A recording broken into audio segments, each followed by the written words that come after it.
Et bonjour à tous, dans cette vidéo je vous propose de faire le tour du verger potager Saint-Tropique et de voir l'évolution qu'il y a eu ce dernier mois. Donc il faut savoir qu'il y a eu des alternances de soleil et de pluie avec des températures allant de 13 degrés à peu près le matin jusqu'à 25 à 30 degrés assez rarement l'après-midi. On était plutôt quand même autour des 25 degrés en règle générale. Donc ça va être l'occasion de voir un petit peu l'évolution de l'ensemble du verger Saint-Tropique qui fait 400 m², je vous le rappelle. Et donc on va voir l'évolution des différentes plantes et des différentes lignes de culture que j'avais mises en place. Donc là on est sur la première petite zone, donc qui est vraiment toute petite celle-ci, où il y a 2 consoudes, il y en avait même 3 mais il y en a une que j'ai arrachée. Ça m'a permis comme ça de faire des petites boutures que je teste du coup à faire maintenant 2 consoudes. Donc j'en avais réalisé à l'automne, ça fonctionnait très bien et là je teste de le faire à l'automne. Et pour le moment ça a l'air de fonctionner également. Donc je vous en dirai plus ultérieurement. Là on va retrouver un petit sureau qui se porte correctement avec les consoudes qui ont déjà un petit peu été coupées. Et là on peut voir que du coup elles font plusieurs ramifications pour aller faire des fleurs. Alors normalement les fleurs je les coupe, mais là je suis en train de les laisser puisqu'elle s'est déjà pas mal étalée à ce niveau-là. Donc je la laisse un petit peu monter et faire quelques fleurs. Derrière on a 2 ragouminiers qui se portent bien également. Et j'avais oublié petit casseille ou cassis, je ne sais plus. Vu la taille de la bouture, je pense que c'est plutôt des cassis. Les boutures de casseille sont un petit peu plus larges. Et on a l'autre cassis qui est ici. Je vais essayer d'aller assez rapidement pour ne pas faire une vidéo trop longue non plus. Là j'avais mis une petite implantation d'asperges. On est vraiment à la limite du potager. Et donc là, mes petites asperges, j'en ai une, donc forcément je les laisse se développer et je les récolterai d'ici 2 ans à peu près. Juste à côté, on a un petit kaki avec toujours au pied les mêmes plantes qu'on soude. Et en général, j'y mets une petite bouture, soit de casseille, soit de cassis. Ici, on va retrouver les pommes de terre que j'ai fait sous foin et dans du terreau avec des maïs donc qui se développent. Là, c'est surtout une préparation d'une nouvelle zone que j'ai agrandie d'ailleurs pour pouvoir venir y implanter des nouveaux arbres et arbustes à l'automne. Et pour réaliser cet agrandissement, en fait, je suis en train de composter directement des végétaux, mais également les restes de cuisine à cet emplacement-là. Et là, on arrive sur les lignes de culture que j'avais implantées déjà à l'automne dernier. Donc, quand on regarde sur un plan large, on voit que globalement, ça a évolué, mais que les maïs, avec ces températures, sont quand même assez lents à se développer. Donc ça, c'était des maïs qui avaient été faits en semi-direct. On peut voir que ils sont vraiment pas énormément développés. Il faudra d'ailleurs que je continue à éclaircir cela. Ici, on a un tournesol qui est aussi un petit peu lent. Alors celui-là, il avait été implanté il y a 2 mois à peu près. Et avec les températures qu'il y a eu, c'est vrai qu'il n'a pas trop avancé. Mais on verra après que j'ai des tournesols qui sont juste là, qui eux sont énormes. Ils me dépassent, ils font plus d'1,70 m maintenant. Et eux, ils avaient été implantés en mars. Et ils sont déjà vraiment très grands. Donc je reviens sur cette ligne. Donc sur cette ligne où j'ai les maïs qui se développent, il y a bien sûr les boutures de saule et on va retrouver des tomates. Donc des tomates qui ont été implantées il y a 1 mois à peu près et elles ont vraiment du mal à partir. Alors je pense que cela est dû au temps qui a vraiment pas été propice au développement de ces tomates. Si on voit celle-ci, c'est pareil. C'est vraiment pas très bien développé, mais je pense aussi que ça vient du fait que je les ai mis assez tard, celles-là. Elles sont restées engodées un peu longtemps parce que d'autres que j'ai mis plus haut dans le potager traditionnel se portent beaucoup mieux. Elles font 50 cm de plus. Donc je pense que les garder trop engodées, c'est pas l'idéal non plus. Alors peut-être aussi que ça vient du sol qui a besoin encore d'être amélioré à cet endroit-là. Sur cette ligne, pas grand-chose de plus à dire. On va plutôt regarder la suivante. Donc sur la suivante, on retrouve ici la partie la plus au sud et là-bas la partie au nord. Donc c'était des implantations sur ces lignes nord-sud. Et au plus au sud, on va retrouver les aromatiques, les plantes qui supportent le plus au soleil, avec le romarin, le thym et des boutures que j'avais mis à ce niveau-là, notamment de lavande. On retrouve là-bas du romarin et d'autres thym. Donc les boutures sont très bien parties. Par contre, les plants achetés directement en jardinerie, bon, ils se portent bien, mais ils n'ont pas non plus énormément grandi. Donc je pense que là aussi, ça vient surtout des températures qui sont pas suffisantes et on manque aussi de soleil, donc c'est sûrement ça qui va pas trop. Là j'avais implanté, si vous vous rappelez dans une précédente vidéo, une courge ou courgette. Alors elle a vraiment pas réussi à se développer, je sais pas trop pourquoi. Peut-être que tous les paillages et surtout le broyat que j'avais mis à l'automne, il y a peut-être une fin d'azote, je sais pas trop. En tout cas on voit qu'il se développe pas du tout, alors que dans le potager traditionnel mes courges sont déjà énormes et se portent vraiment bien. Donc là j'ai pas trop d'explications, si ce n'est peut-être le sol où ça manque d'azote, ce qui pourrait se confirmer par notamment ces plantes là ici, des amarantes, qui sont un peu jaunes, comme on peut le voir. Je pense que probablement il y a un certain manque d'azote à ce niveau-là. Par contre, on voit que les choux commencent à bien se porter, avec les chaleurs qui ont, elles, augmenté suffisamment pour les choux, qui ont besoin de beaucoup moins de chaleur que ces autres plantes. Et donc celui-ci se porte très bien. Ce qui en est de même pour les blettes. Donc là, il y a une blette qui commence à bien se développer également. On va retrouver des maïs qui avaient été implantés à partir de godets, qui eux sont plus gros, mais globalement, je trouve qu'ils galèrent un petit peu à se développer. Donc ils font environ 60 cm et on voit la taille. Pour le moment, ça fait à peu près un doigt. Et il faudra que je revienne éclaircir prochainement, mais j'aurais préféré qu'ils se développent un peu plus. Donc je ne sais pas si c'est le fait qu'ils sont encore très nombreux à cet emplacement-là. Mais là, normalement, il devrait faire un petit mètre, je pense déjà. Bon, je vais être patient et je vais attendre encore 2-3 semaines avant de venir entailler 2 ou 3 de plus. Bien sûr, dans ces lignes syntropiques, j'ai des arbustes à fruits. Donc là, on retrouve une bouture de casseille, je pense, ou de cassis. Donc ça, c'est les implantations pérennes de la ligne. Et bien sûr, au début de la ligne, j'ai mon amandier qui est présent. On va retrouver des consoudes qui vont servir à faire de la biomasse. Donc là, pareil, je l'ai pas mal taillé au départ. Et maintenant, je la laisse un peu grandir. Et on peut voir que là, elle a fait 2 tiges pour venir faire des fleurs. Je viendrai la recouper, je pense, d'ici 2-3 semaines, en même temps que je ferai l'éclaircissement des maïs, à mon avis. On a un ragoût minier, de la verveine citronnelle. Ici, un arbousier.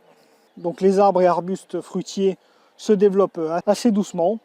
Mais bon, pour le moment, ça avance quand même. Et ils se portent bien. On va retrouver ici des choux à nouveau, de la baie de mai, qui a déjà fructifié. Donc là, elle est en fin de fructification pour cette année. On arrive ici sur un artichaut qui a vraiment eu du mal à se développer, mais on peut voir que maintenant, il a l'air d'avoir pris son envol et là, il est en train de vraiment grandir. Encore une fois, c'est peut-être à cause du sol. Si on regarde à côté, j'ai mis une courge qui ne se développe pas du tout. Elle a les couleurs un peu trop jaunes. Donc je pense qu'il y a vraiment une fin d'azote à ce niveau-là.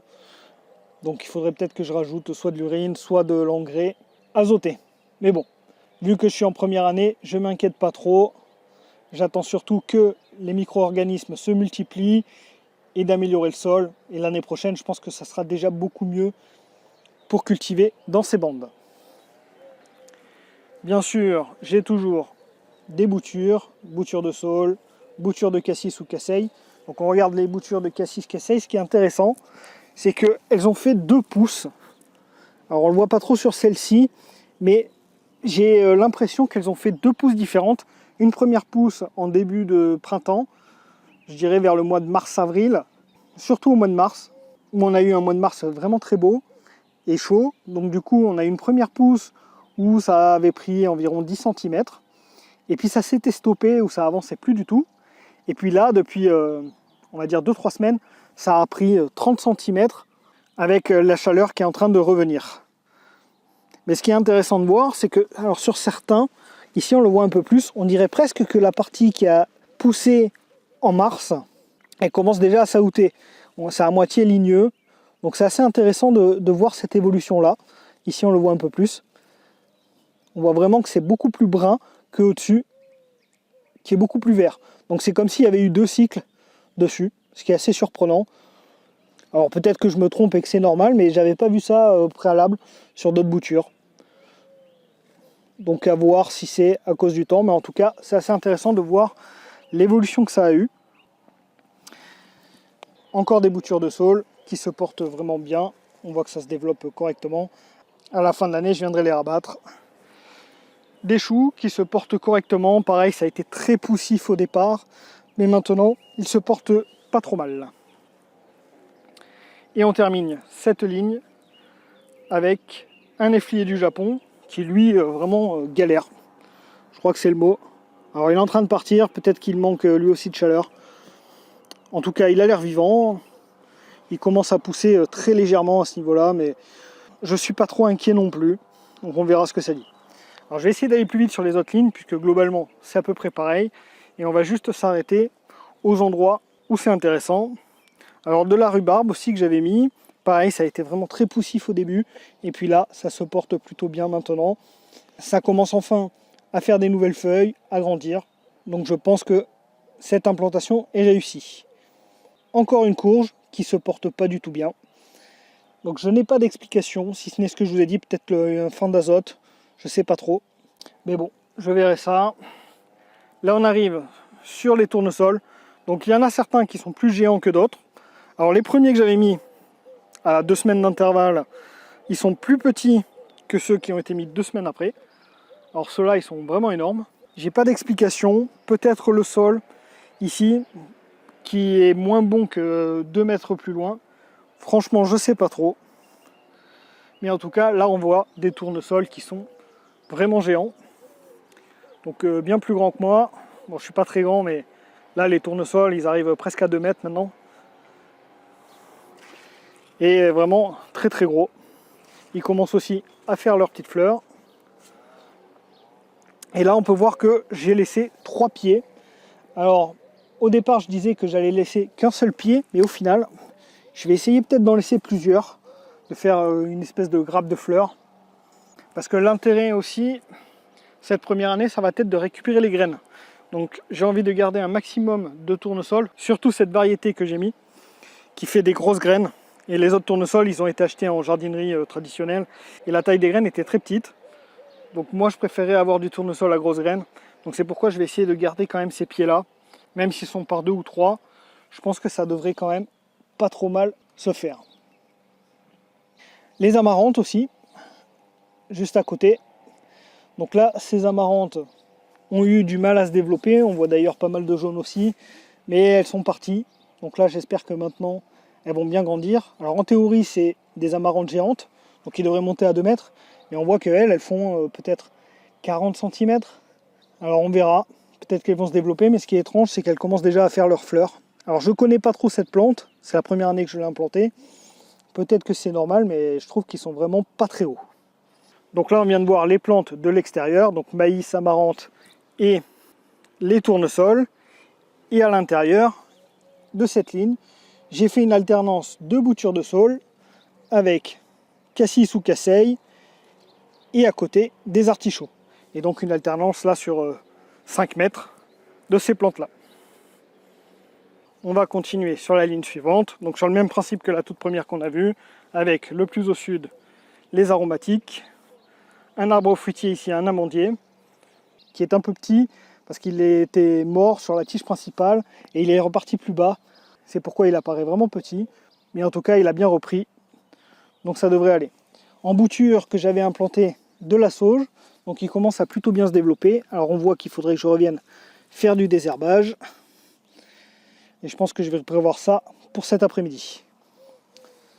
Donc au niveau des plantes maintenant, on a fait à peu près le tour je crois. Donc bouture de saule, cassis casseille, des blettes, des choux, donc des choux qu'on peut voir qui commencent à faire leurs pommes, des choux cabus, avec quelques arbres à certains endroits, ou arbustes, ici un feijoa, là-bas un ragoumier, et sur les extérieurs de la consoude, des maïs et des plantes à biomasse comme de la mélisse, de la sauge et de la menthe. Je pense qu'on a fait à peu près le tour de cette ligne. Là on arrive sur la partie nouvellement créée. Donc dans la précédente vidéo je vous ai montré que j'avais créé 4 nouvelles bandes, cette fois-ci implantées avec une orientation est-ouest. Et depuis la dernière vidéo j'ai reçu les premiers arbres que je souhaitais implanter. Donc j'ai mis 2 noisetiers nains, ici. Nains parce qu'ils ne montent pas très très haut, ceux-là. Ils montent à 1,50 m, 2 m. Alors que normalement, les noisetiers, c'est plutôt 3 à 5 mètres. Mais cette variété Tidlig-Zeller, je crois, si je me rappelle bien, elle monte pas très très haut a priori. Donc c'est pourquoi je les ai implantés ici, avec mes lignes d'haricots verts que j'ai semées il y a un peu moins de 2 semaines maintenant. Sur la ligne au-dessus, j'ai implanté 2 amélanchiers, canadensis pour la variété, et j'avais implanté le saule qui est ici. Sur cette ligne-là, je vais avoir les 2 vignes que j'ai elles pas reçues, je les recevrai à la fin du mois. Et la ligne au-dessus, ça sera pareil. Par contre, j'ai reçu un cerisier nain, Carmine Jewel, donc que je vous recommande parce qu'il monte vraiment pas très haut, 2-3 mètres, et il fait énormément de cerises qui sont quand même d'une taille assez intéressante, un peu plus que le ragoût minier. Donc c'est pourquoi j'en ai rajouté un de plus. Donc ça fait 3 sur le terrain. Et ici, j'ai mis un prunier nain, juste à côté d'un autre amandier. Ce petit dôme dans lequel je vous montrais comment je faisais l'entretien des bandes de culture. Donc là, je vous fais un plan assez large. Les plantes, vous les connaissez. On peut voir quand même que les pommes de terre se développent de manière assez correcte. On verra au moment de la récolte si ça pose problème de faire des pommes de terre dans les bandes de culture. Mais là, en tout cas, pour le moment, pour la croissance, il n'y a pas vraiment de souci. Ça se porte correctement. Je vais peut-être venir aussi couper les consoudes qui commencent à bien grossir dans cette petite zone de culture. Dans tous les cas, je vais venir faire une nouvelle phase d'entretien, soit aujourd'hui, soit demain. Et on voit rapidement les 3 dernières bandes. Donc là, je vais passer très rapidement. Au sud, les aromatiques, avec quelques tournesols et maïs sur les bordures. Cassis, toujours des blettes pour faire de la biomasse. Nous, on ne les consomme pas. Ici, un asie minier. Donc, il a plutôt tendance à se faire bouffer. Mais bon, pour le moment, il se développe. Ça me semble être une plante quand même relativement fragile, surtout au début. Alors, j'espère qu'elle va s'en tirer, parce que c'est quand même un fruitier qui m'intéresse beaucoup.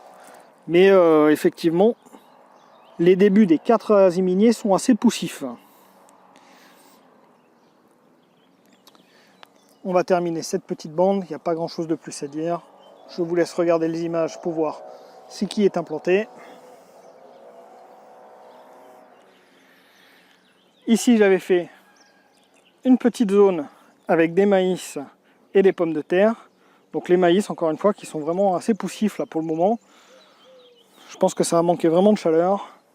Les pommes de terre sont assez peu développées également. En comparaison aux mêmes pommes de terre implantées au même moment dans le potager traditionnel. Là, elles font quoi, 20 à 30 cm de moins de taille. Donc je pense que ça vient de la qualité du sol qui n'a jamais été cultivé ici et qui est vraiment pas exceptionnel. Surtout que j'ai pas rajouté de fumier composté comme je l'ai fait dans le potager traditionnel. Et cette dernière bande de culture avec la partie des goji et toujours pareil, des boutures, de saule, des maïs en bordure, de la mélisse, de la sauge, encore de la mélisse, et aussi les tomates. Alors j'avais mis des tomates, comme je vous l'ai dit, dans le verger Saint-Tropique, et là on voit que celle-ci par contre se développe plutôt bien, et celle-ci aussi. À comparaison à l'autre emplacement où je vous ai montré tout à l'heure, là où elle se développait pas beaucoup. Alors j'ai pas vraiment d'explication. On est quoi? On est à même pas 15 mètres de différence, on est sur le même terrain, et pourtant là ça se développe bien. Donc si ce n'est l'expliquer par le sol, je peux pas trop vous expliquer les différences. Là c'est ma zone à poire de terre. Et pour terminer, la ligne des noisetiers, donc ligne qui se retrouve vraiment tout au nord du verger potager Saint-Tropique. Et sur cette ligne, j'ai rajouté 3 framboisiers. Donc des framboisiers qui ont besoin plutôt de mi-ombre. Donc c'est pourquoi je les ai implantés vraiment tout au nord avec les noisetiers. Donc ligne de noisetiers où on retrouve aussi des groseilliers. Là le deuxième framboisier. Et le dernier framboisier avec un des noisetiers, celui-ci qui fait des petites noisettes. Donc c'est la première année de fructification, donc il n'y en aura que 3, mais ça permettra de voir la taille des noisettes. Voici l'évolution du verger potager Saint-Tropique sur ce dernier mois. Je vous remercie d'avoir suivi la vidéo et je vous dis à la prochaine.